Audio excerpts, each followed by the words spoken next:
Welcome to the Take a Seat podcast. This is Mario. And Clint. And today I had a podcast idea.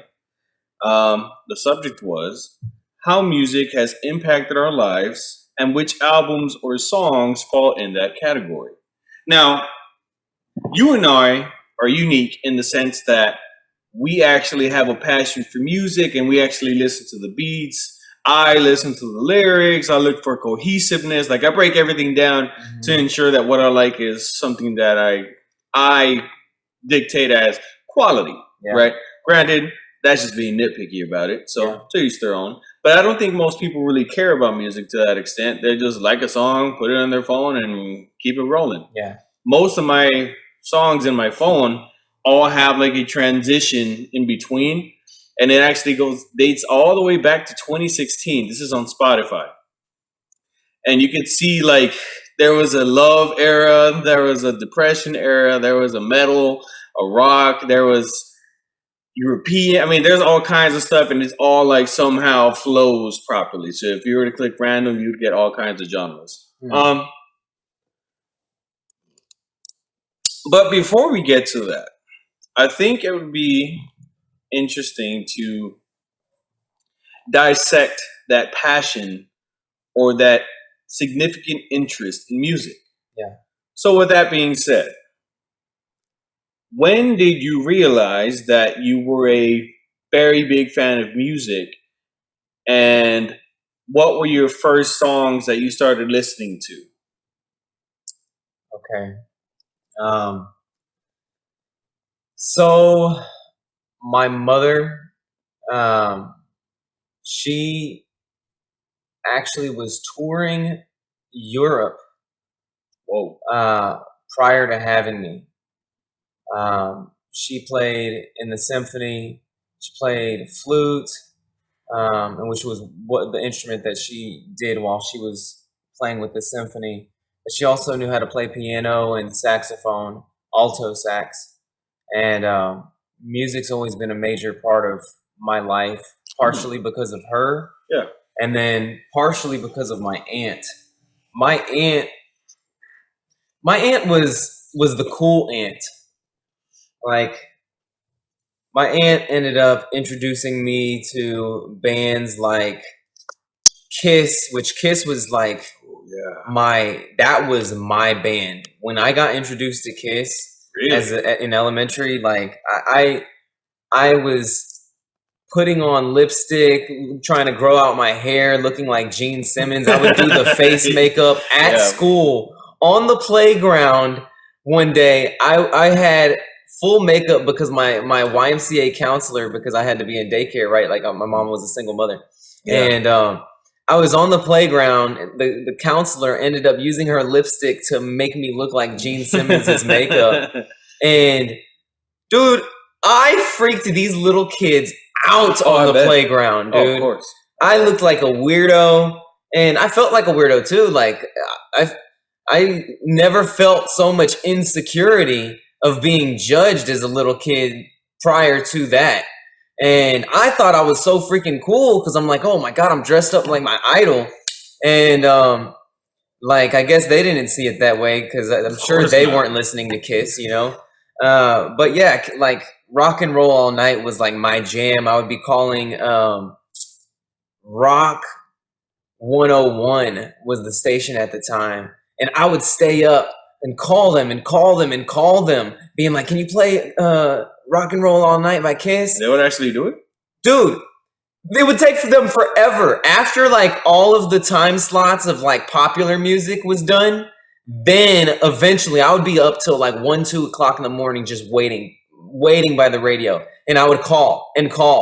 And from hindsight, it's like, if I got a call from this little kid, because I was clearly a little kid. Like my voice, like shoot, right now I still got a little kid voice. So I can only imagine like as a little kid, it's like, dang kid, like we're grown-ups. Would you leave us alone? Like quit blowing up our phone. But yeah, dude. And when they would play Rock and Roll All Night, finally, after all of the hours of waiting by the radio, because I was an only child, I spent a lot of time just being alone, doing art, art and music were my two passions. Mm. There was nothing else for me other than those two things. Somewhat video games, but really my passions were art and music. And when that song would play, dude, I would flip out. I felt like, oh my God, they did it. They played it. And that would happen somewhat regularly, man. I was always calling the radio station requesting that. So yeah, Kiss was like my first introduction to what I thought was cool music, because it was edgy, it was rock, it was like kind of tough. Yeah. And my aunt introduced me to Def Leppard, to Guns N' Roses, to Metallica. Metallica became like my next favorite band, because it was even darker and even stronger and more evil sounding. Yeah. And I love the power that I felt from that. Oh yeah. And I love the anger and aggression that I felt, because I had a lot of pent up anger and aggression inside of me at the time, because I grew up without my father, and I had a lot of hatred toward him, and didn't know how to cope with that. So music and art were my coping mechanisms, especially music though, because of the emotion that I was able to experience through it. And man, I listened to rock music, Nirvana, stuff like that, and went to many concerts, dude. I went to so many. Went to more concerts than what most people have gone to. Really? Period. Yeah. Like my aunt, she would always take me to concerts. I've been to Megadeth. I've went to Def Leppard. I've went to. Oh wow. I've went to so many freaking concerts. Like it's ridiculous. At Kiss, I got third row seating because at that time I was born half blind, so I had to wear an eye patch up to the 4th grade. And really? Yeah, I was. And yeah, well, there's a lot you don't know about me. I'm a mysterious man. Man, and like we had gotten the cheap seats all the way in the grass at the Mitchell Woods pavilion. Yeah. And my aunt had told one of the security people, like, hey, he can't see from this distance or whatever. Is there anything you can do? So they moved us to the 3rd row. And wow. I mean, we got spit on by water from the Kiss members. Like, man, it was so sick, dude. Like seeing Gene Simmons actually blow the fire out of his mouth and have the blood dripping down his chin. Like that was so dope. And yeah, man, it was like a dream come true at that time. I mean, I saw Kanye, I saw Eminem, I saw 50 Cent, I saw so many. I can't even remember all of the concerts I've been to. I've been to so many in my life. And I got it out of my system. Like, I don't even care about concerts at this point. Like, they mean nothing to me. But around middle school is when I got introduced to rap music. Maybe slightly before middle school, like 4th grade, 4th, 5th grade. But I didn't really fall in love with it until Eminem. Eminem came out, and of course, he was raised by just his mother, and just the anger that he had inside of his music, and the violence. Like, I thought it was cool. I thought the violence was cool, and I thought he was funny, and he was also relatable because he was white. And you're white, basically. Right, so, basically. Yeah. Like, there was no Hispanic rappers that were cool. I mean, SPM, but I wasn't that Hispanic. Like, I don't speak Spanish and stuff like that, right? But yeah, Eminem, just the anger that he had in his music, like that, I could relate to it because, again, having all this hatred toward my dad at the time, that just, it really made me feel like I wasn't alone, and like there were other people like me. And from Eminem idolized Tupac. So when I discovered Tupac, that was when like my life changed, dude. Like Tupac became my father for real. Mm-hmm. Like Tupac taught me how to have compassion for humanity, gave me love for my mother. But he also had this toughness and like this aggression that I still saw as masculine. And that's for a lot of people, by the way. Mm-hmm. I think for a lot of people in the Black community, I want to say, and I only base this opinion or this take on my personal interactions with people from the Black community. Yeah, Tupac is damn near a father figure for a lot of people. Oh, no doubt, dude. No doubt. Tupac Changes is the song that I loved the most from Tupac. I don't know if you've ever heard it, but Mm-hmm. yeah, That's all man. with the piano, right? Yeah. Yeah. Changes, and also Dear Mama. Like those two songs have made the biggest impact on me, especially since my mom is like she's my everything. I mean, that woman is a saint. And yeah, so Tupac he was like my dad. I mean, literally whatever he said was gospel truth to me, and I lived to emulate his lifestyle.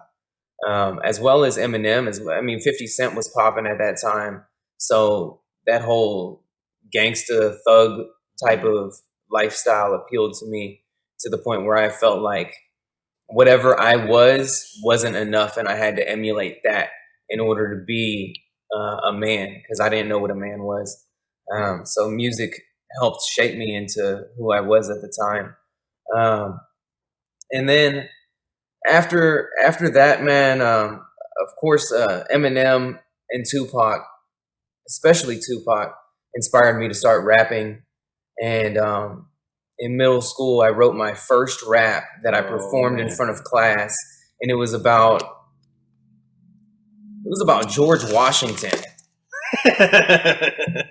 Okay. And I killed it, dude. Yeah? I killed it. I was a freaking legend in middle school for that rap, dude. Man, oh, and I'm sure from hindsight, it was so whack, but everybody respected it.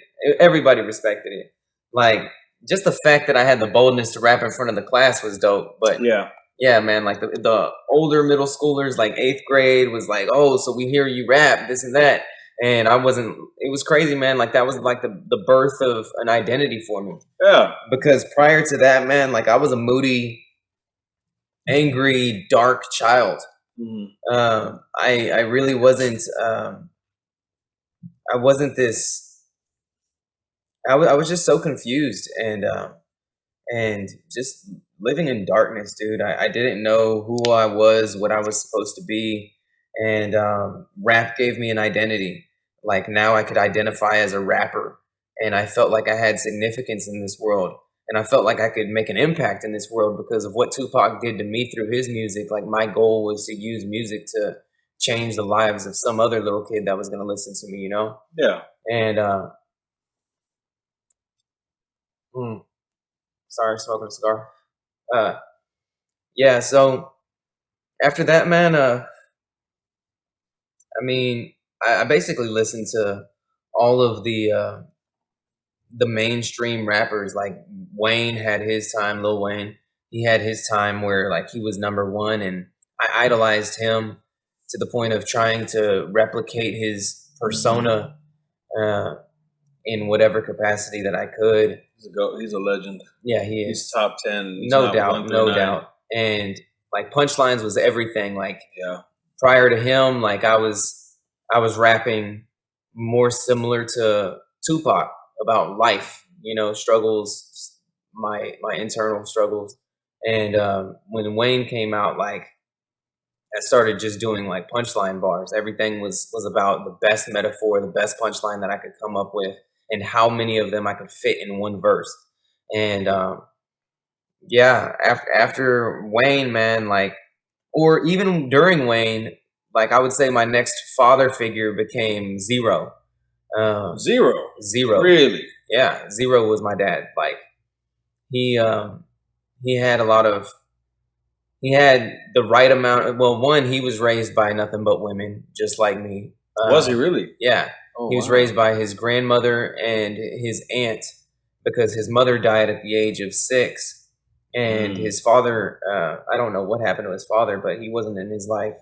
So that explains his character a lot. What do you mean? Having, I think, an influence like a grandma instead of a mom, I think there's another layer of wisdom to that, right? And I think there's a little more.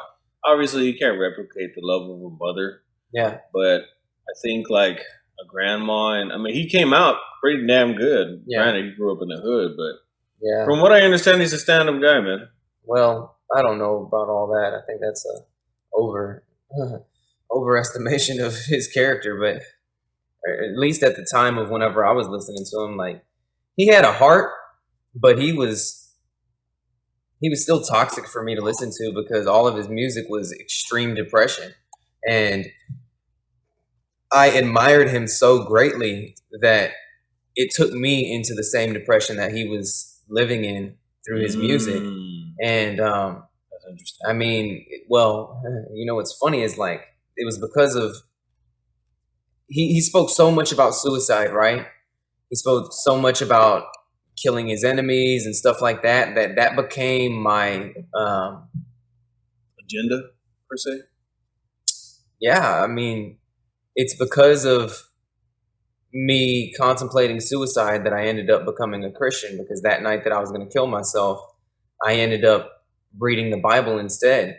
And that changed my life. And I owe a lot of that to Zero's music, because Zero, like, he's always incorporated Christianity into his music, even though he would have like these thuggish murder tracks, AK-47, God, I can't even think of all of the tracks that I used to jam out to at the time, but weed music and stuff like that. But he would also have a lot of songs that would talk about the society and how society is so lost and so corrupt, and crooked cops and stuff like that, and backstabbing friends, fake friends. Like, I identified with all of that. I related to all of that. And yeah, man, like Zero was my idol, dude. I looked up to him because I felt like finally there was somebody that understood the pain that I was going through.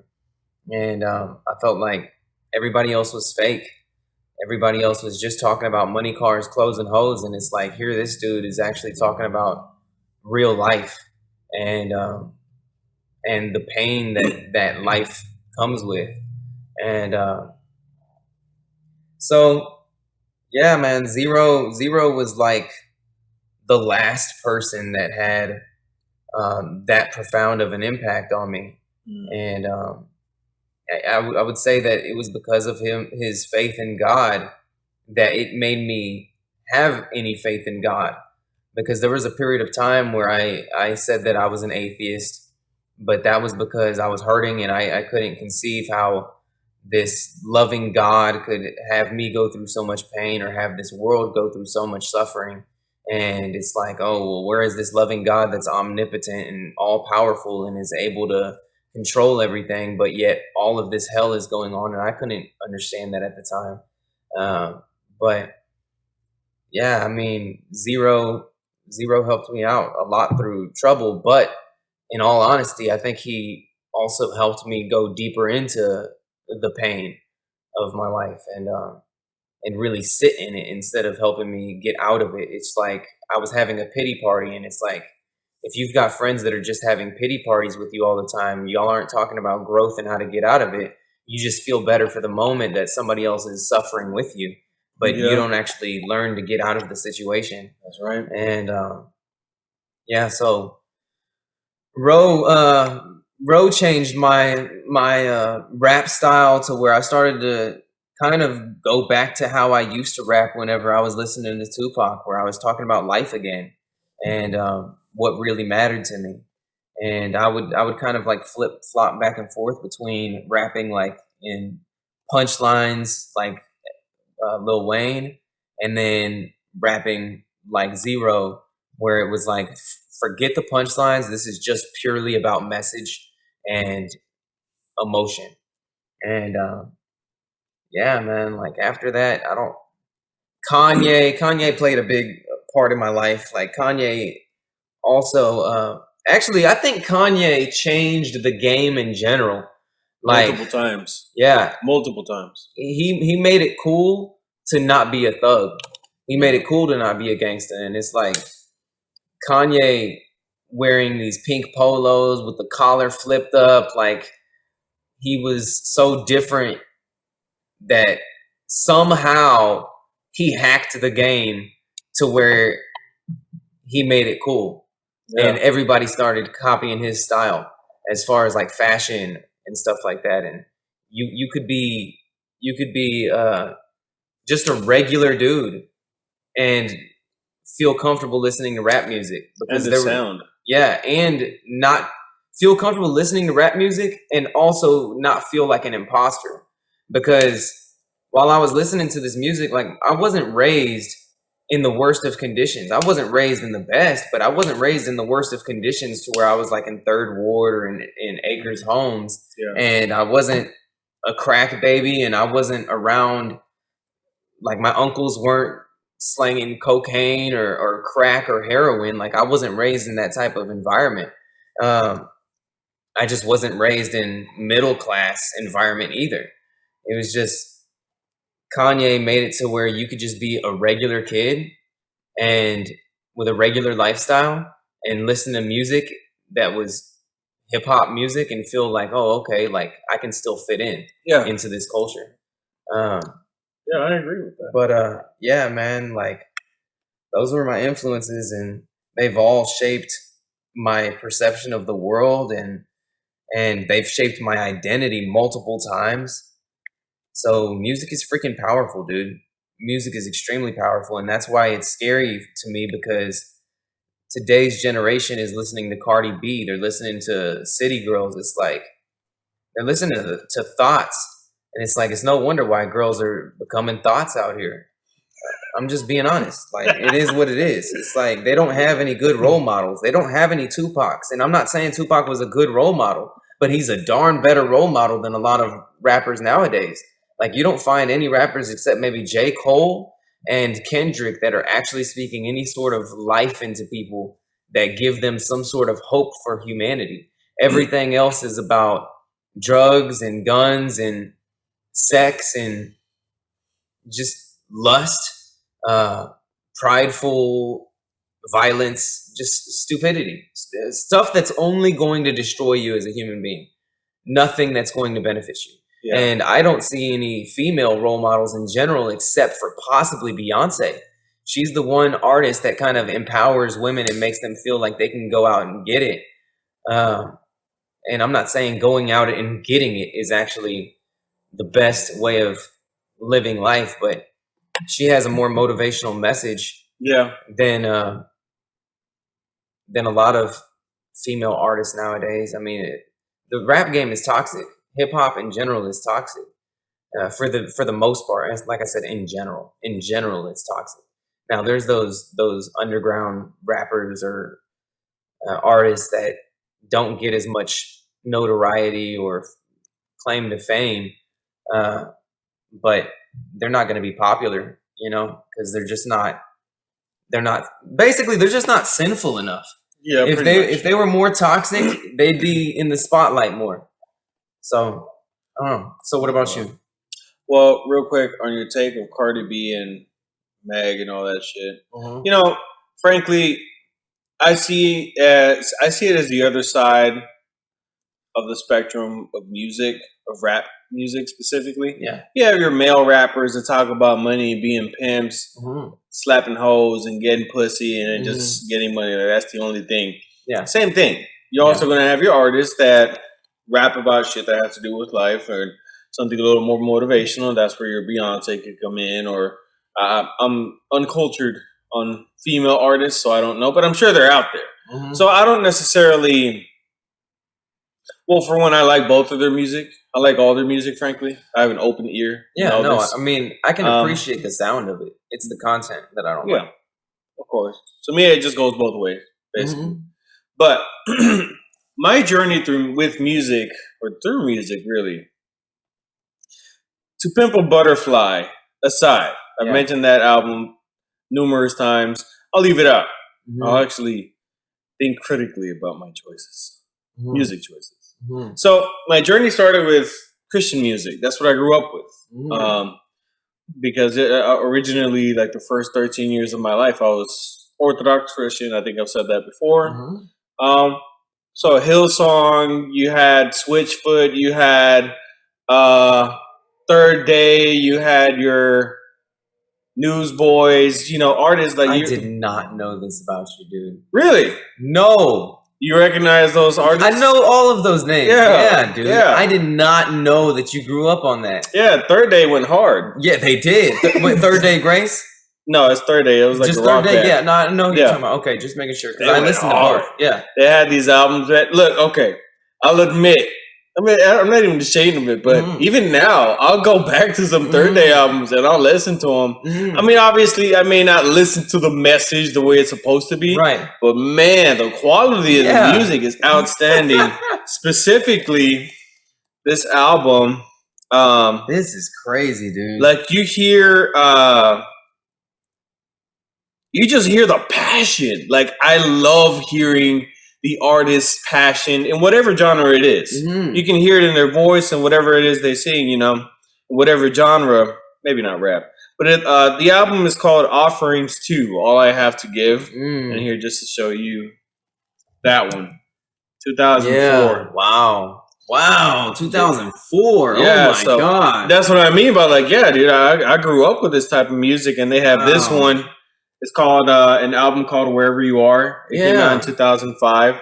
And there's a song called Tunnel. Man, let me tell you something, dude. When I was getting bullied sixth grade, I was having that album on repeat because the message of the song Tunnel, right, is there's a light. There's a line he repeats a lot, and there's a light at the end of the tunnel. The light being Jesus. Yeah. You know? But he talks about struggling through depression and navigating the dark world of mankind, et cetera, et cetera. So you know that I reverted to music as a coping mechanism and also as a form of therapy to deal in the moment because my parents didn't help me with that at all. So, yeah, but I'm on, dude. I know the Christian crazy, dude. The I did not know this about you. Yeah, I don't really tell a lot of people just because it doesn't come up in conversation, right? So a lot of people that meet me, they think I'm a rap head or they think really just a rap head, but no, dude, I have a really, really big spectrum that I have music on. I have trance music, EDM music, the good one, not the one that you hear on the radio. Yeah. Well, it's subjective, so whatever. Yeah. But anyway, so it started with Christian music by Journey. And 13, 14 is when I started like deviating. I didn't see the light at the end of the tunnel. So I started looking for something different, right? So at the time, this is 2006. Specifically, I can remember it now. My dad had just got me an Xbox 360. It had just came out. I was playing Halo Wars and Gears of War 1. I'm sorry, Halo 3 and Gears of War 1. And then he bought me this game called FIFA 07. FIFA 2007. Yeah. FIFA 2007, I was playing that game religiously for years. Even after the new ones that came out because of the soundtrack of that album. My God, dude. It was amazing how many songs that they managed to get on there that were like enjoyable. So what I'm getting at is that's where I found that song, the Brazilian singer that I was showing you about. Remember the Tranquility and all that? Yeah. That's exactly where I found that song. So I've been listening to that song since 2006. And I don't even know what he's saying after all these years.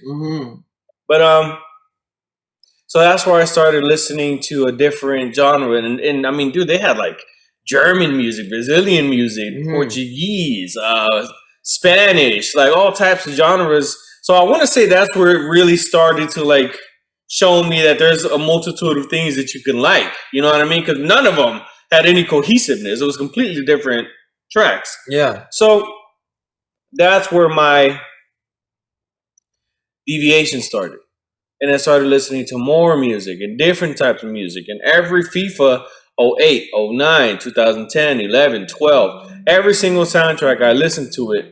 And then eventually they got robotic, like around 15. So I stopped listening to them after that. But that's where I would really get a vast majority of my songs on my phone.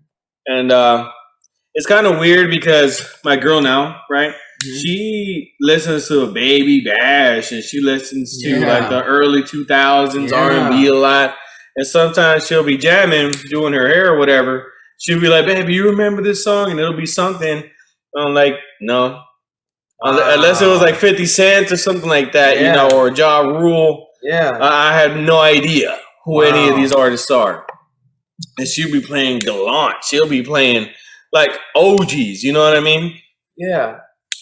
And so I didn't grow up with that. Is what I'm getting at. I grew up with everything else. Right. Yeah.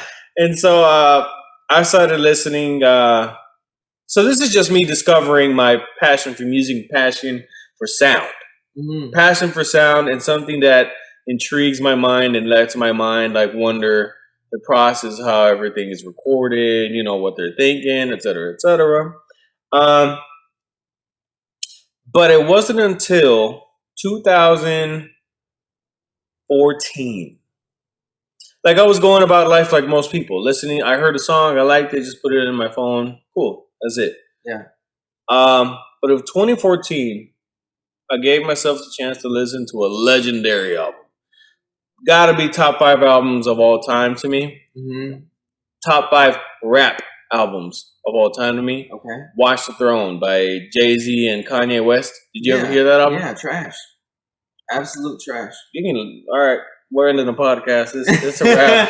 I hated that album. Get up from your seat. But I hate Jay-Z, that's why. I've always hated Jay-Z. But none of that album had like that Jay-Z New York type sound. I hate his voice. I can't stand his voice. I've never heard someone say they hate that album, dude. That's crazy. You wild for that one. Hey, I hope they kill you in the comments. Long enough, man. I hope they kill you in the comments. Okay, whatever. But I heard it, and if you've heard that album, then you know that it's an amazing album to those that have good taste in music. But okay. I heard it, and in that album they talk a lot of. They had a good mix of subjects. They had hoes, they had getting money. Oh, they really? What a diverse, that eclectic collection of topics. I've never intellectual. Dude, I'm telling you, man. I've never heard. They pronounced the word hoe so well, it just stuck with me, Wow, and I'm sure they weren't even talking about gardening either. No, they weren't. They were planting hella seeds, but they weren't. Stupid. So, but I started hearing the sound. I started hearing like, oh wow, like that's really good. What is this? Production is the word I came to learn, and the art of producing, and like the amount of dedication and the level of skill you really need to even make beats in general that are tolerable. It doesn't even have to be a well-known artist. If you can make a decent beat, you have my attention. So from there, I started hearing other popular things that were coming out, but I wasn't just hearing the songs. I was now hearing the entire project and learning how to like differentiate tempos and rhythm, and highs, lows, like everything that has to do with music. And there was this one album that did all of that perfectly too. And it was a single artist, and I wouldn't even give it a genre because that album has no genre. It's Channel Orange by Frank Ocean. Did you ever hear that album from beginning to end? Yeah, Frank Ocean is trash too. You can get the fuck out of here. What the hell is wrong with you, man? No, I'm joking, but wait, really, like, there's only one song I like from Frank Ocean, and that's Novocaine. Man, you like one of his first songs. What the fuck? I know, because it is a great song. Yeah, it was a great song. You need to give yourself a chance, man. Maybe so. Like I listened to Channel Orange, but I think I just like kind of skimmed through it because it just, I don't know, dude. It didn't touch me. It wasn't it. I hear you. I understand. So I started hearing music, and this is where I was bullshitting, doing all that stupid shit, drugs, dating and fucking around. I was just on my bullshit, basically. So I wasn't dedicating my ear to music, but I was learning how to understand music and then the concept of albums and then ideas, et cetera, et cetera. And then, out of nowhere, 2014, this was October 2015. Yeah. This album by Childish Gambino came Again, out. trash. My You need to God. shut the hell up. Nah, it's your opinion. It's fair. It's called Because the Internet. Yeah. Because the Internet, if you hear it, the first time you hear this album, you will think it's trash. You will skip and say, what the fuck is this? Like, what am I listening to? But then, so that's exactly what happened. Put it down, came back to it 2 years later, 2016. Yeah. When I heard this album again, I was a lot more savvy now. I had a lot more ideas of what sounds and messages. You know, I had a pretty good understanding now. Yeah. Now I heard albums to experience the album, not just because I like the artist. And you actually hear a man's journey through depression and struggling with not wanting fame, but because of his art, he's famous, right? Yeah. And he puts it through these beats, man, that are just like way ahead of their time. They have no genre because there is no genre to define any of the songs on that damn album. Like, it's extremely futuristic. There's a lot of robotic sounds. There's a lot of like, because the internet, it lives up to its name, like heavily internet based. And he has a couple of songs on there where it references World Star back in that year. That's when it was really starting to pop off. And there's a song on there called Flight of the Navigator. I showed you that song, and it sounds like he's like in this euphoric state, and he's having an out-of-body experience where he's like looking at the world through the lens of a fucking robotic eagle. Like the whole literally, yes. Oh, wow. I've showed you the song, but you probably forgot about it. I remember you playing that album for me, and I didn't like the sound of it at the time. No, I get it. I understand. Yeah. But I also understand that Childish Gambino is a good artist. Mm-hmm. Like, even though he's not my taste, I still respect his work. Yeah. Like, even though I'll say that it's trash, like I'm being funny. Like, and even though I've said that all of the artists that so far you've spoken of are trash, except Kanye, because he carried the album on Watch the Throne. But anyway, I agree. I agree? Yeah. Jay-Z did his thing, but Kanye carried the whole thing. I was joking. Look, I mean, don't get me wrong. I actually believe that, but I was still joking because I understand that people love Jay-Z and that Jay-Z's actually talented. He's actually talented. Yeah, his rhyme schemes and his pen are no, he's actually talented. I just can't stand his voice. I get it. It's very nasal. Very, very nasal. It can be annoying. I get it. Yeah. But when I heard that album, when I heard that song, I was going through the beginning of the turbulation of my life. Mm-hmm.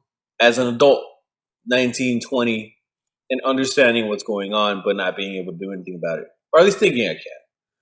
And then, when I heard that song, I came across, and this is props to my youngest sister, Jocelyn. She put me on to Chance the Rapper. Now, at that point in time, Chance the Rapper was into drugs heavily, and he came out with this album called Acid Rap.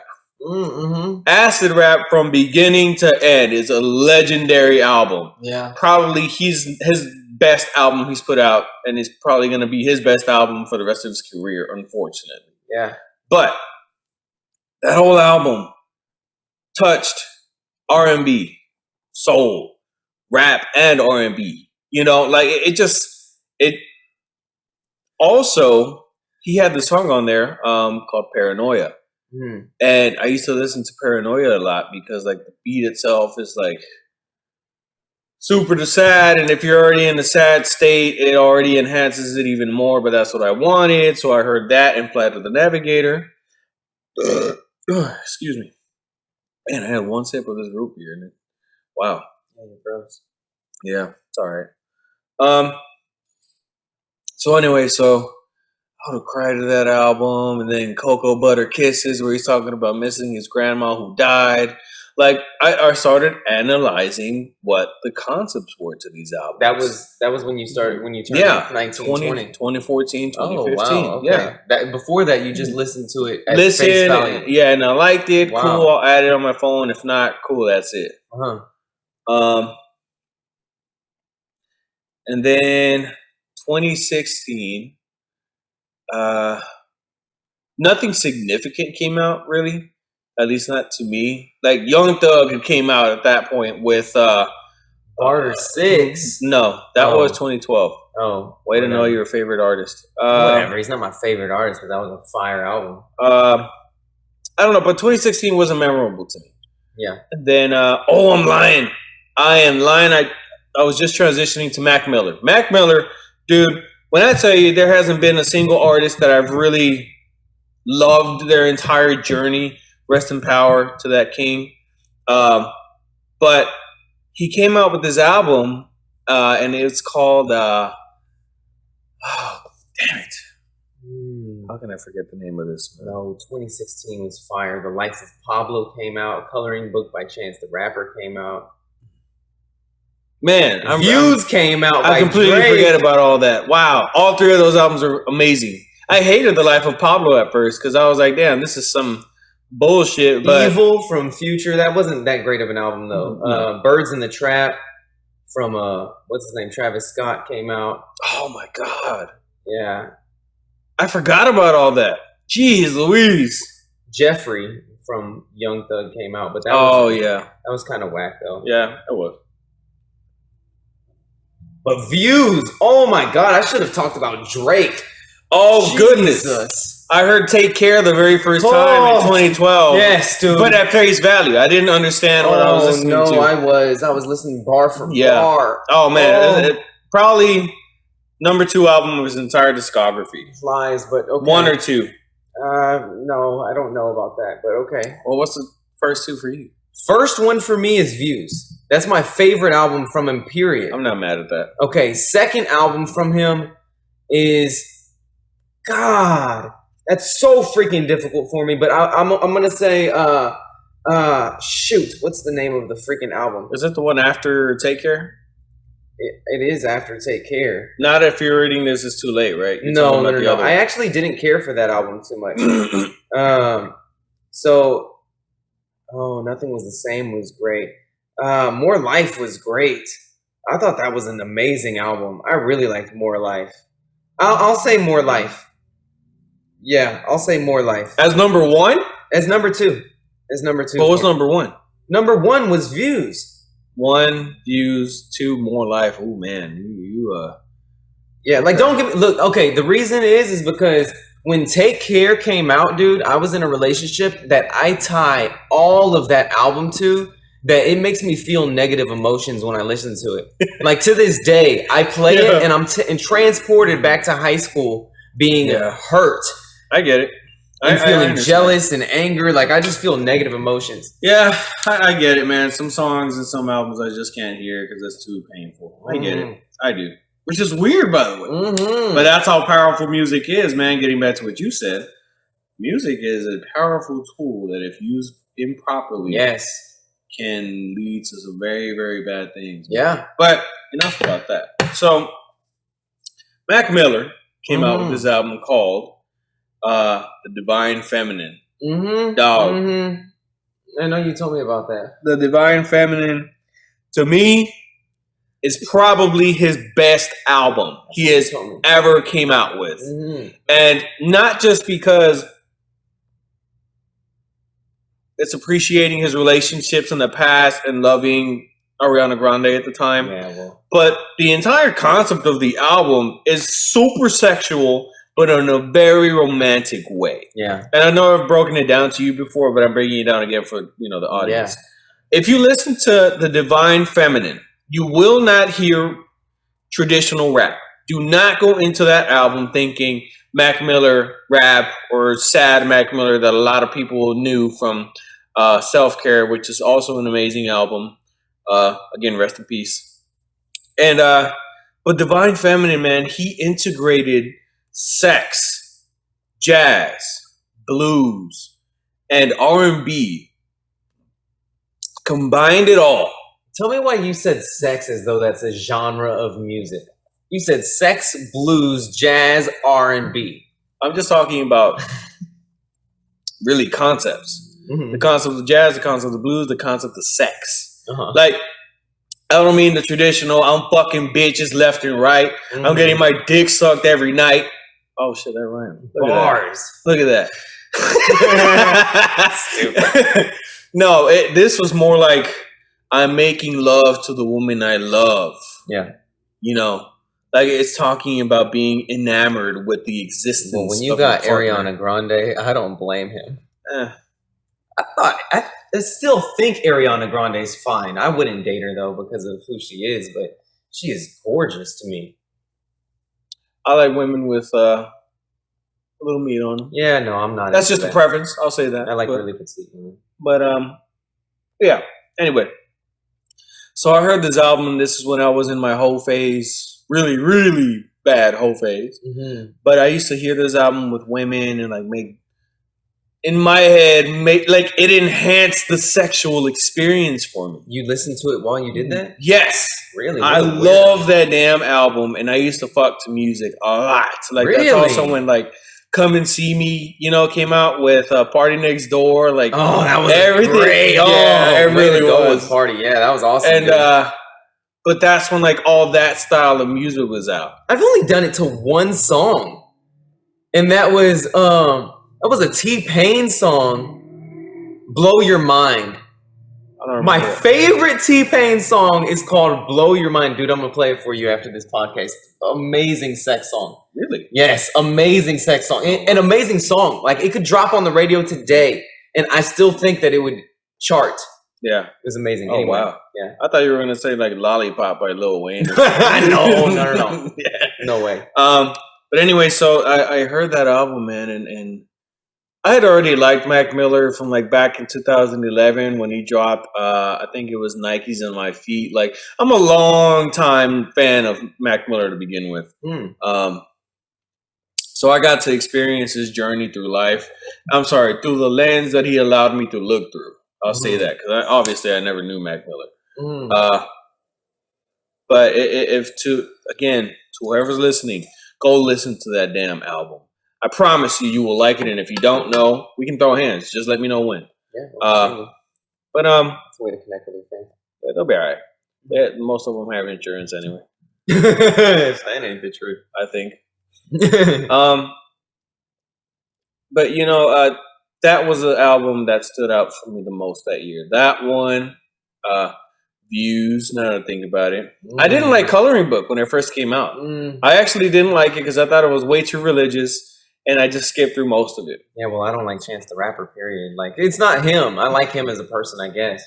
But I've just always thought his music was whack. I don't have a counter argument. Subjective. Wow. I get it. Yeah, okay. No, because I didn't like that album when it first came out. Yeah. That's right after Acid Rap, so, But anyway, so those three albums pretty much encompassed all of 2016. 2017, there was a shift in pop culture. That's when Migos came out. Yeah, with that wasn't a shift. Culture. I mean, quite literally, they changed the sound of rap. They changed the sound of rap entirely. Entirely. Like, they came out with Versace in 2013 and nobody really gave a damn. Yeah. But Culture is underappreciated. Like, I think people recognize the shift in rap music because of that album. Yeah. But I don't think many people really give it its flowers because if you listen to most of the albums from 2017 and 2018, a lot of them had the 808s, had this trap sound that Culture had. And what year is this? No, that was 2017? Yeah. No, 2015. That was Dirty Sprite 2. Oh, see, I didn't appreciate Dirty Sprite 2 when it first came out. Oh! No, I didn't like Future until like 2017. Dirty Sprite 2 changed my mind about mumble rap in general. When I heard Dirty Sprite 2, I was like, you know what? Mumble rap goes hard. Yeah. After that, I started having appreciation for I had an appreciation for all of these stupid rappers. Yeah. And no, Dirty Sprite 2 was phenomenal. Oh my gosh. To this day, amazing album. I go back to that album. Ignorant to the max, but amazing sound. I didn't like Future until 2016 when he and Drake came out with What a Time to Be Alive. And the song Fire. I love that album actually when it first came out, but it got a lot of hate for some reason. No, I hated it the first time I heard it actually. What was the hate around it? I never understood it. The sound was weird to me. It almost sounded like everything was offbeat to me. It sounded like everything was like it didn't sound like an album to me, first of all. It didn't sound cohesive.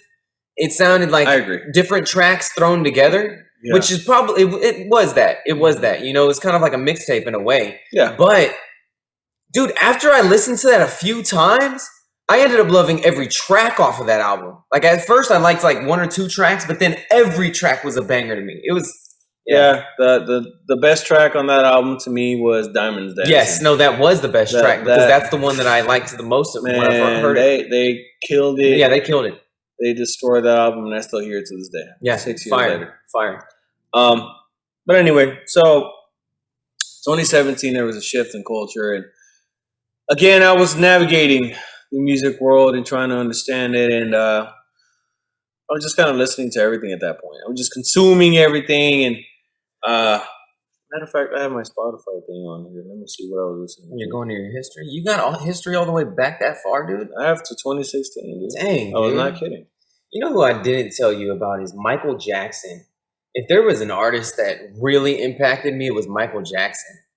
I never got that from him. But I never listened to his music like that. Like, I appreciated it because it was way ahead of its time. He inspired me to dance. You know, I used to dance.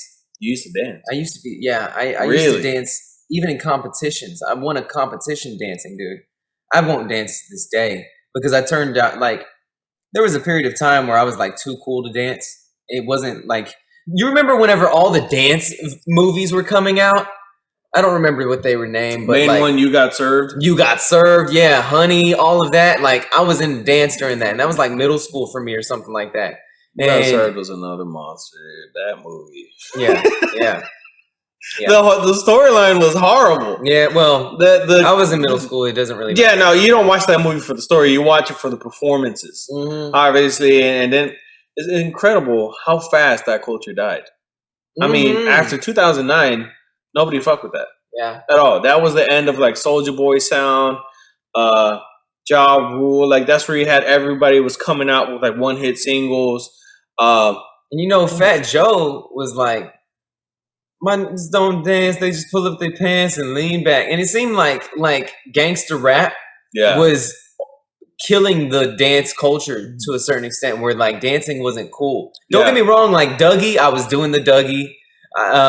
Rich Boy, the one with throw some D's on it. Yeah. That one, you know, I mean, that sound. Yeah, you know, right. Died real quick. Yeah. And I don't know why. But in 2017, I was listening to, oh my God, this amazing artist called Xavier Omar. Dude, he's a Christian. Was a Christian. Yeah, he's still a Christian. But he just doesn't make music. Doesn't make that, His name was Spazzy Rocket. I was rocking with him way before he changed his name. A girl that you and I both know, I hung out with her 2 years ago. She put me on to, I thought he was just an amazing R&B singer that, Okay, yeah. But she put me on to that, and she was like, I put it on. I was like, you need to hear this. She said, oh, that's Spazzy Rocket. And I thought she was just bullshitting, so I was like, yeah, whatever. But then she was like, no, that's actually, and, look it up. But Xavier Omar, dude. Amazing. Xavier Omar, amazing. Underrated. My God, he's so underrated. Super underrated. He has his own sound, and nobody knows him. His voice, nobody has his voice, dude. Nobody. Not even He's close. Amazing. God, I wish he would just blow up already. I'm going to tell and he won't. I know. Because he doesn't make music that's, like, palatable to the broad consumer, the average consumer, But he has an amazing voice. And then that's also that year when Khalid came out with what is the Location, Saved, Coaster. And then there's this one artist, his name is Sampha, Sampha. Yeah. The man hasn't dropped music since 2017. Yeah. I don't know why. He went through some heavy shit. He said it on this song called Plastic 100 Degrees. Mm. But my God, dude, his album Yeah. is called Process. Yeah, I respect him. He has a song on there called What Shouldn't I Be? Mm-hmm. Boy, cried my ass off to that damn song multiple times. Here, let me. I don't care. We don't make money off of this podcast, so we're not gonna get struck. Hold on. Well, we're definitely not making money off of the podcast now.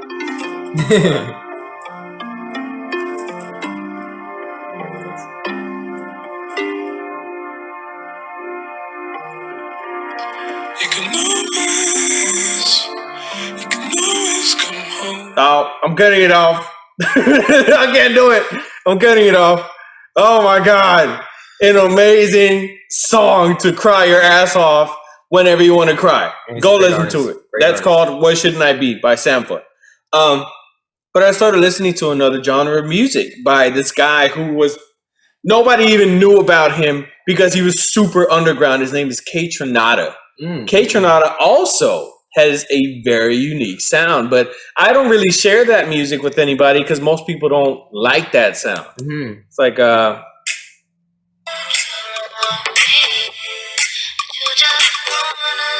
you know what this sounds like, dude? It sounds like music that models walk to when they're walking down the runway. I like that type of music. By Do the way. you? Yeah, It I feels walk so- by myself in the closet sometimes. Hey, do what you do. Whatever. No, I'm kidding. I don't do all that. I'm just kidding. It just feels too. It feels so feminine to me. I don't like that. Like Yeah. it just feels like too fun and like. That's just your body wanting to dance, man. It doesn't have to. I be don't feminine. think so. I think you associate femininity, dancing, with femininity. No, well, no, I don't. You don't. No, crumping was not feminine. That was masculine to the max, dude. You remember crumping? Yeah, standing seizures. I remember that. Yeah, well, crumping was tight at its point. No, like the Dougie was fly, Oh dude. my That was God. masculine. I'm looking at my damn playlist from 2017. What an amazing year for music. So Really? you had that. You had ASAP Mob came out with this album called Cozy Tapes 2. Boy, Trash. get the fuck out of here. No trash. So 2017 was also the year where my appreciation for female artists actually hit its peak, and that's where it really skyrocketed. Like, I didn't listen to Beyonce or really Rihanna until like 2017, 2018, just to be frank with you. I knew where they were, and I had an appreciation for some of their songs, but there was this artist, two artists actually. One of them, her name is Kali Uchis. You probably seen her now or heard her music. I've never heard that name. Yeah, well, I forget you're not on the internet. She's really, really big on TikTok and with a lot of women now, understandably so. But Kali Uchis and Georgia Smith, at that point in time, they were making. I guess they're still developing their sound per se. Yeah. But a lot of my attention, again, this is props to my younger sister. She put me on to them. And man, they completely changed my perception of like female music and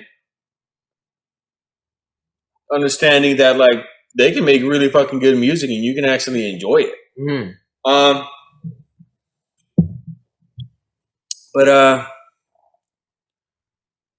Yeah, 2017 you had albums like that Metro Boomin and 21 Savage album, Without Warning. Yeah, that was a fire album. Yeah.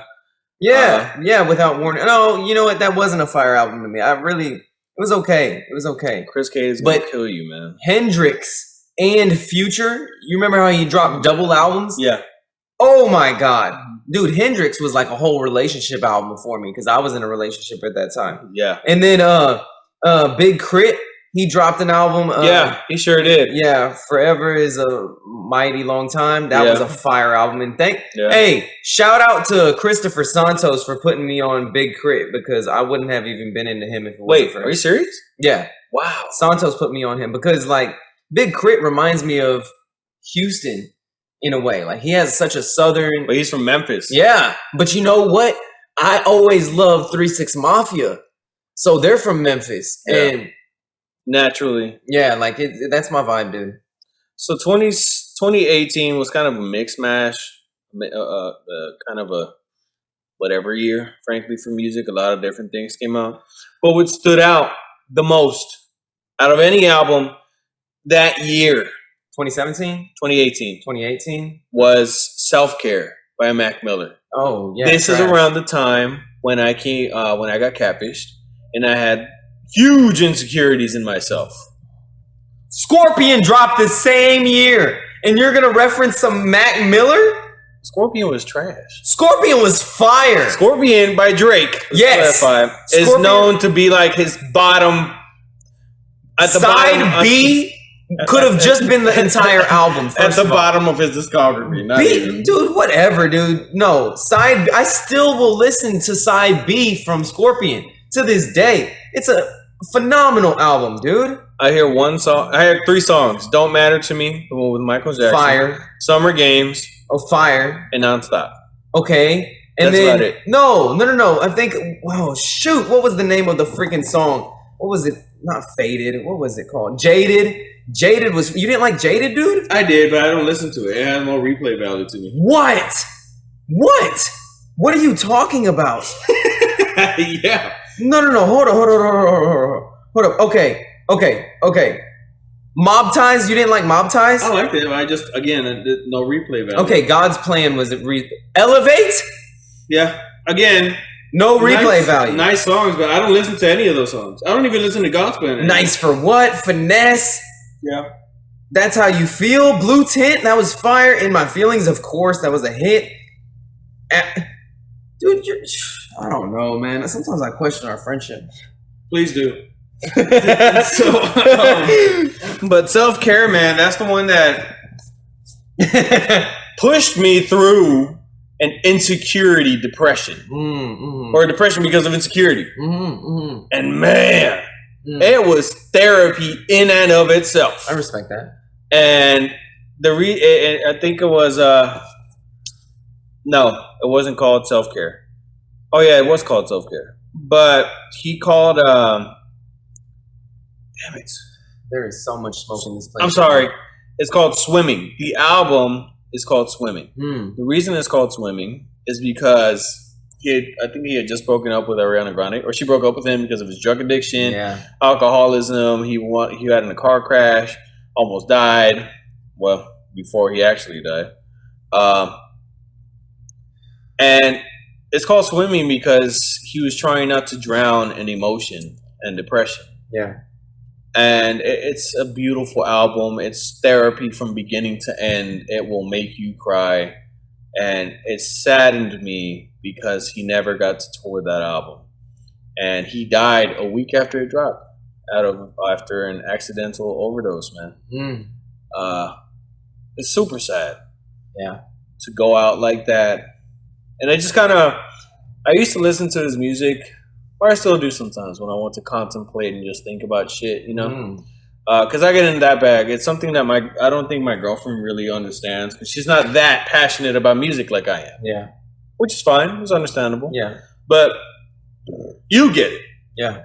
Some days, I just want to listen to music and escape and just think about shit. That's it. That's one of the albums I'll listen to sometimes. And then there's another album. There's an album, okay. And we talked a lot right now about music and, you know, favorite albums from certain years and all that, which is great. Yeah. But a lot of music, man, formed my character. Oh, same. Self Care was one of them. Is learning how to not drown in your feelings and emotion and depression. Keep swimming, keep fighting, keep pushing forward. Shout out to Dory. And there was an album called by Sylvan LaCue. He was a rapper.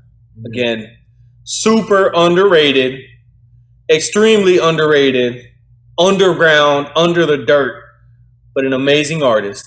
And he came out with an album called Apologies in Advance. The concept of the album was an AA meeting, but it wasn't about drugs. Yeah, it was about it was about people's emotional experiences and their journeys, and everyone kind of like giving each other advice or giving each other's perspective on whether it's friendship, relationship, self-care, etc. And there was a song on there that stuck out to me. It's called Selfish. Selfish pretty much talks about, like, his conflict, which is oftentimes my conflict, even now.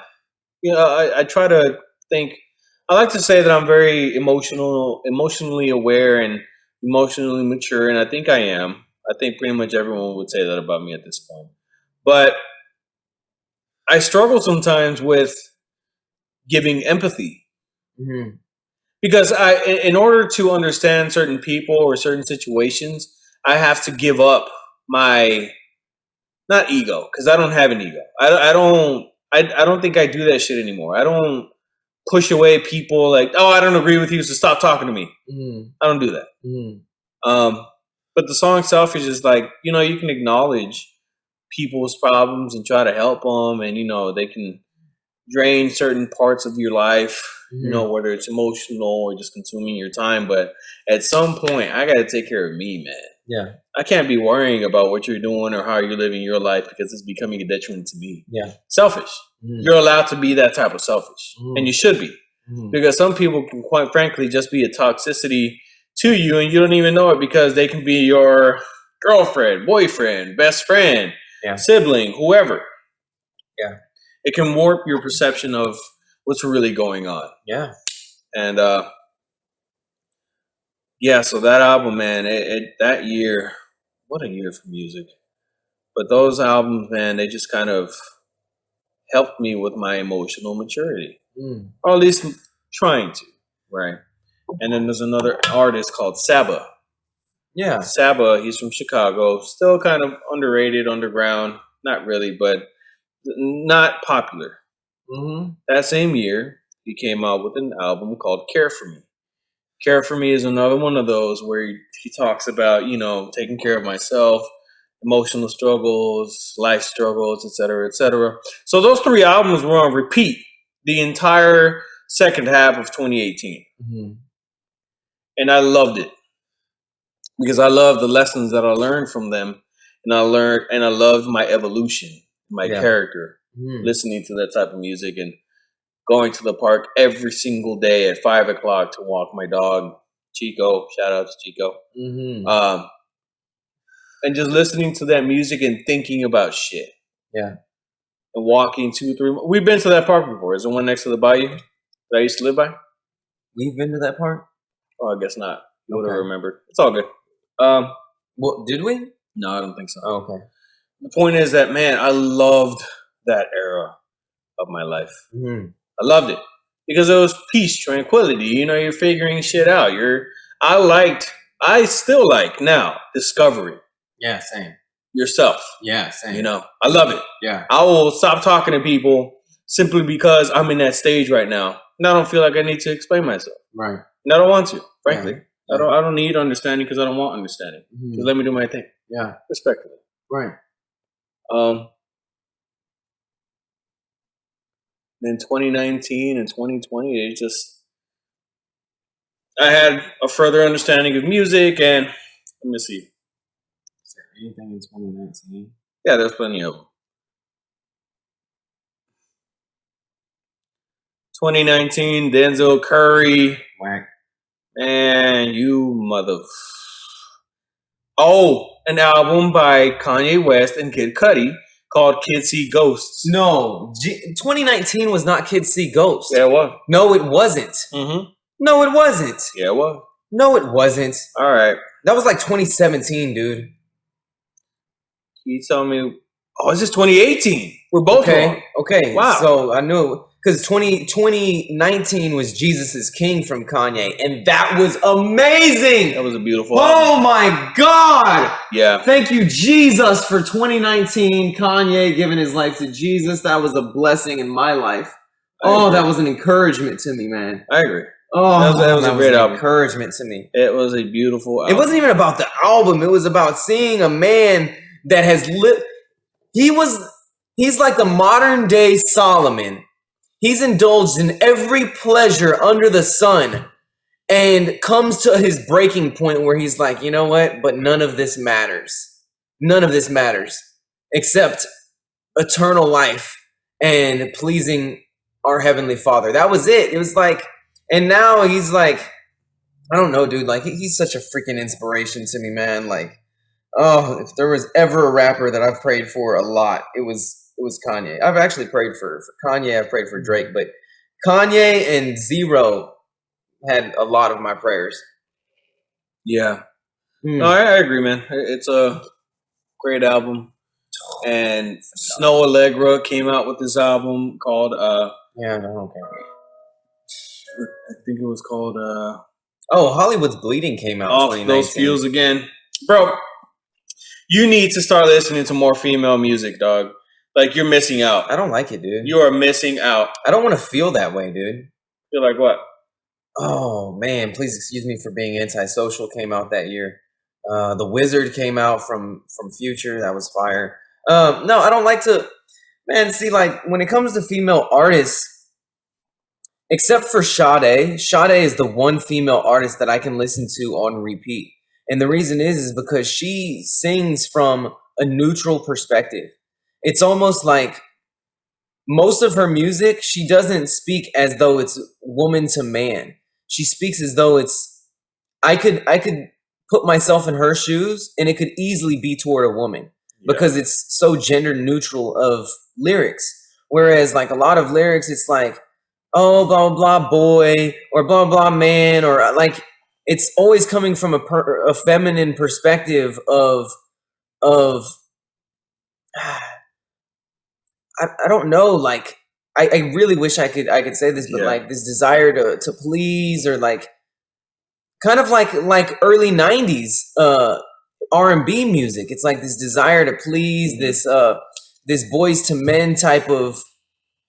And I'm not saying that there's anything wrong with wanting to please your partner either. I'm not saying that. Like, what I'm saying is that it's this very submissive, weak feeling that I get from feminine music. And I'm not talking about female music.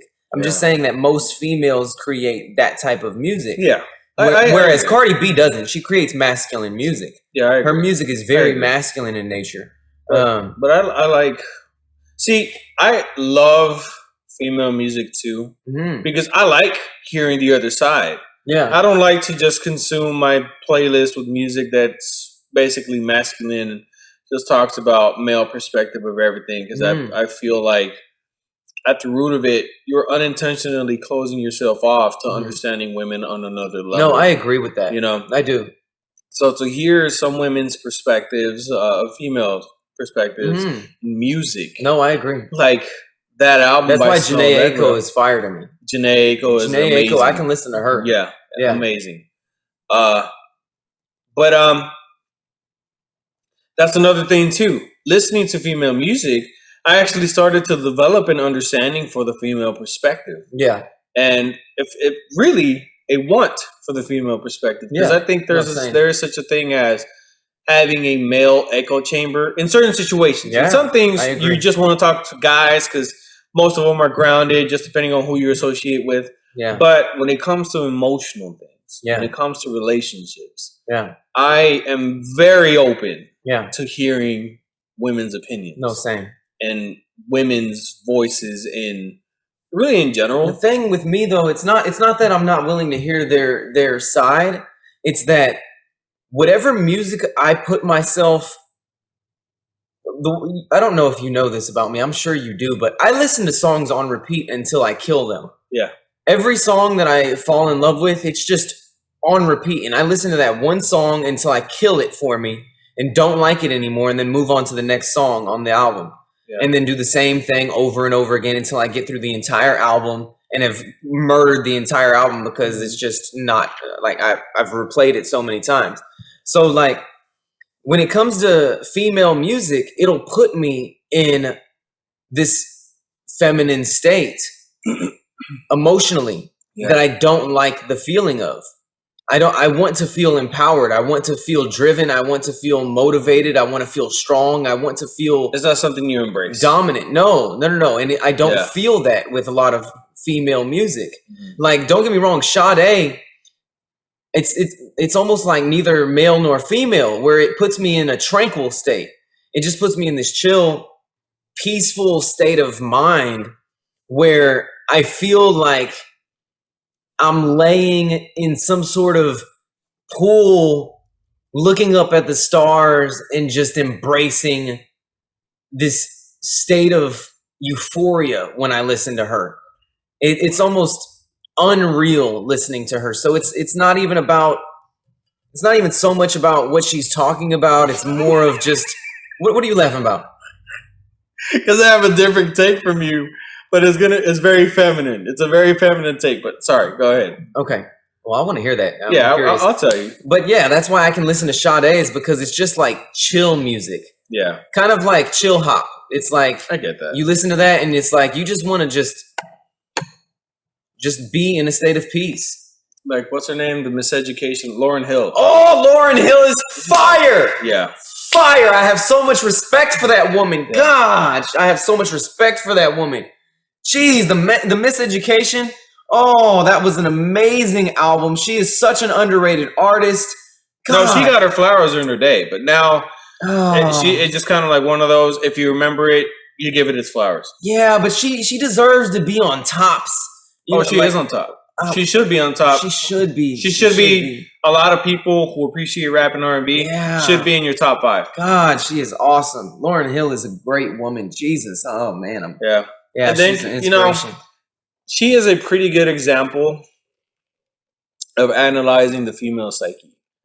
Explain. And the reason why is because the miseducation of Lauryn Hill, she's talking about black struggle. She's talking about female struggle, relationships. Yeah. But then what she actually did in real life was exactly what she was talked about wanting to avoid doing. Yeah. She had a toxic relationship with another artist, multiple kids, fell off, whatever the case may be. But I just think it's interesting, like someone so conscious, someone that's so aware still fell for the same emotional traps. Well, dude, I mean, I don't want to say it's because she's female, but I just think it's a pretty interesting evaluation. It's not about female. It's about being human.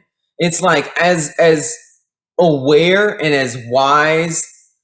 Okay, I'm bringing the Bible back into this, but Solomon, he was the wisest man on the planet to ever live aside from Jesus, and fell victim to lust, knowing way better. People would travel from far and wide just to hear this man speak words of wisdom. And it's like, as smart and as wise as he was, he still fell victim to his flesh. It's like, we can give great advice, but let us be in that situation, and all of a sudden we start thinking with the second head and start fulfilling our carnal desires. Yeah. Because, dude, sexuality is powerful, dude. Like, it is one. Sexual desire is like the motivator of human life, almost. It's like what drives us to accomplish things. Most men would say sex. That's the motivating factor. That's what makes us want to have nice things. That's what makes us want to look good. Like, we wouldn't care if this was a world full of dudes. No. We wouldn't care about looking good. We wouldn't care about being muscular, like, unless it was just pure survival. But we wouldn't care about finances. We wouldn't care about being alpha or being a great leader. Like, most men would just be like, all right, well, whatever, let's just survive. Yeah. But as soon as like females get around, it's like, oh my God, like I have to have this embodiment of beauty. It's like the feminine is so beautiful. The feminine in general, I'm not talking about the females. I'm talking about femininity in general is beautiful. But then you put femininity inside of a feminine creature, and it's just mind-blowing. It's like you're intoxicated. You'll see the most strong, alpha, business-minded, strategic, tough men just cave to that one woman. They'll give up everything for that one woman. And it's like, man, this dude will be a ruler of nations and will lose it all over some vagina. It's crazy. It's crazy the power that women have over men. That's what it is at the surface level. But the most powerful drug known to man is love. Well, yeah. I mean, that's essentially what we seek after in love is validation. Love, what else it can be. Yeah. But Female music, man. Because see, you and I differ in the sense that I embrace the feminine side that is being emotional, Yeah. being in tune with it, crying, and sharing emotions. Like those are quote unquote feminine characteristics. Yeah. Or at least associated with them. I think it's who gives a fuck. Yeah. That's just how I am. Yeah. But, it is what it is. That's just the world we live in. But I like, because of my sisters. Yeah. They helped me develop that sense of like empathy and Yeah. looking at it through the lens of a woman. Yeah. Or at least thinking I can look at it through the lens of a woman. Yeah. And shit, man, I embrace that shit, frankly. It's funny, dude, because I don't struggle with empathy at all. It comes natural for me. Mm-hmm. Meanwhile, you say that you struggle with empathy. Mm-hmm. And I think it's because I'm trying to balance out my feminine with masculine, whereas you may be trying to balance out your masculine with feminine. Yeah. Tasting the feminine to experience that, whereas I've experienced so much feminine. I mean, I was raised by nothing but women. Yeah. All I've had my entire life was femininity. Yeah. So I've been always seeking masculine and trying to embody the masculine. Yeah. Even though I also am very feminine as a man. Like I acknowledge that I'm about a 50-50 split, maybe a 40-60 split of masculinity versus femininity. Yeah. Like I'm not the most masculine man. And yeah, me neither. Textbook. I may speak rash. I may speak with an abrasive tone and seem like I'm very conflicting in the way that I speak. I get that all the time. That it's often misinterpreted.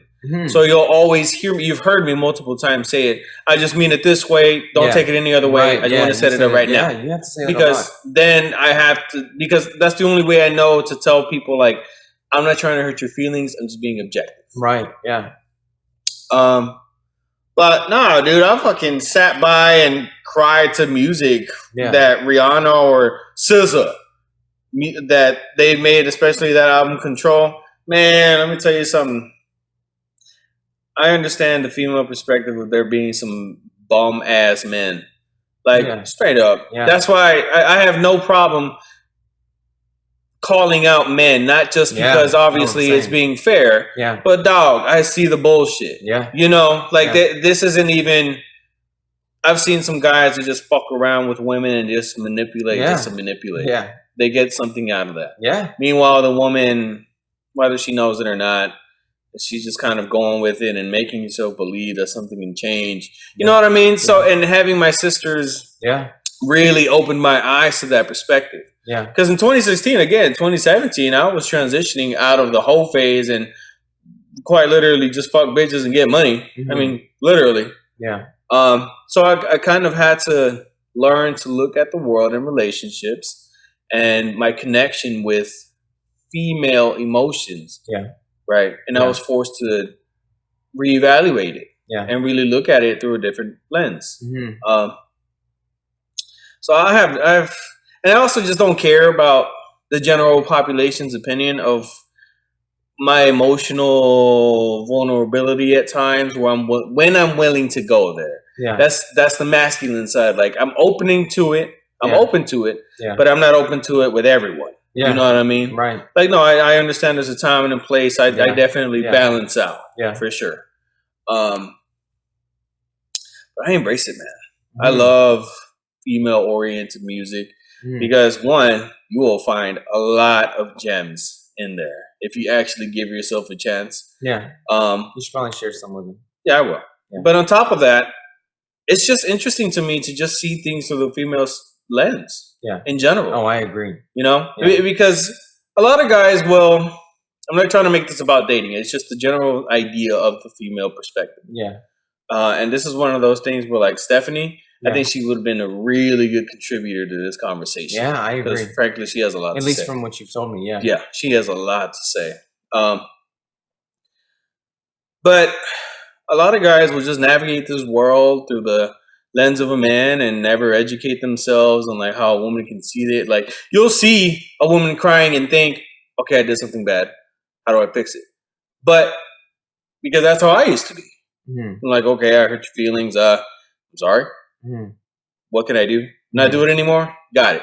But see, through a female perspective, it's you hurt my feelings. Yeah. You're not understanding why you hurt my feelings. You just see that you hurt my feelings, but you're not seeing things from my perspective. Yeah. Right? Yeah. And so you just want to correct the situation, but you don't want to correct the relationship or the emotion behind it. You know, that's completely different. If you're not a guy that's intuitive or is wanting to be more emotionally aware, you'll never see that side of it. Yeah. You'll be stuck on, she tripping. Yeah. Oh, she's being a bitch. Right. Oh, this and that. You know, the general male perspective. Yeah. That's very ignorant. Yeah. So that's also a reason why I like it, because I like having an open mind and open perspective and just, you know, having a better understanding of situations. So that's why I'm open to it. Yeah. A lot. No, that makes a lot of sense. Yeah. That makes a lot of sense. But, you know, this podcast is, we talked a lot about music and the influences it plays on us. And I just want to keep it at that, you know, it's good. You know, I think to you, the listener, take the time and go listen to music, you know. I live by that notion of being open to anything, but not standing up. But not falling for anything. You know what I mean? Like, take a stance, you know, have your own opinion, be your own person, etc. But don't be closed-minded to different opinions, to different lifestyles and all that. Granted, you're different because I know you're a lot more orthodox, you're a lot more traditional. Yeah. So I understand that you and I differ there. Yeah. But my ending or closing statement really would be, listen to all types of music because you never know what experience you'll have. But on top of that, learn to be open to different experiences and different perspectives, whether it's male or female, simply because you'll actually discover more about yourself in being open to different things outside of what you know. But yeah, thank you for joining us. Like, comment, subscribe, share. This is Mario. And Clint. And we're out for now.